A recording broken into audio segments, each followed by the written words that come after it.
用滚烫的开水烫一下面粉做成的发面小笼包，到底有什么不一样？这样的小笼包是不是和汤面一样发青不白呢？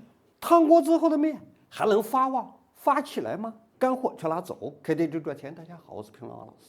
我们选择细腻白度高的面粉，面粉里啥也不加，先用沸腾的开水烫，就是用沸腾的开水把部分面粉的面筋破坏掉、烫断，搅一搅，充分搅匀。烫面的温度降下来后，加入猪油，猪油可以改观面质，包子放凉了也不干不硬。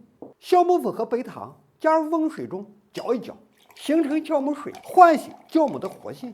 分次加正常或发面，酵母水加完不轻结踹，使整体成团，然后拿出放在案板上，就这么从里到外，从左到右把面揉透、揉匀。揉匀的面再次放入盆中，保鲜膜封闭，放在暖和的地方，静等面发旺。这样的发面烫一下，到底有什么不一样？一，用开水破坏部分面粉的面筋，而不是全部，就能降低包子皮的嚼劲，使小笼包子皮在口感上略带点软糯。二，融合了酵母的发酵蓬松，使蒸出来的小笼包子依然那么松软，从整体上改观小笼包子的卖相和口感。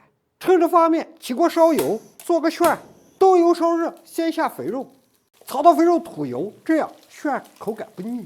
加入生姜末，炒香，加入豆瓣酱，排掉酸味，炒出红油，再加入甜面酱、干黄酱，炒出酱香，去除酱后味上的生涩。加入瘦肉末，保持小火，炒到瘦肉末变色，迅速加入淡淡的高汤，使锅里形成酱汁，也就能让每一粒肉末吸足吸饱酱汁。再调入胡椒粉、十三香、味精，给肉去腥，提出料香，把鲜香补足。搅匀后，小火稍微炖一炖，关火出锅，激发出肉香的熟肉，再加入鲜嫩的新鲜肉末，这样肉香饱满、鲜嫩可口的生熟酱肉旋拌制完成。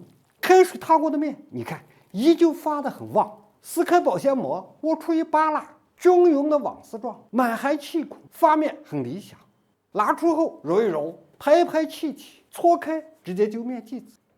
面剂子上手一压，不用擀炸，压开后上旋，旋看着上薄，一折一折，整整齐齐的拉出纹路，口收粘实，摆进笼里，上满笼络好加盖，直接上开水锅，上气后计时6分钟，时间到不关火，起笼盖，一层层下笼。你看每一个包子看着就有食欲，上手一压，每一个都迅速回弹，膨发很理想。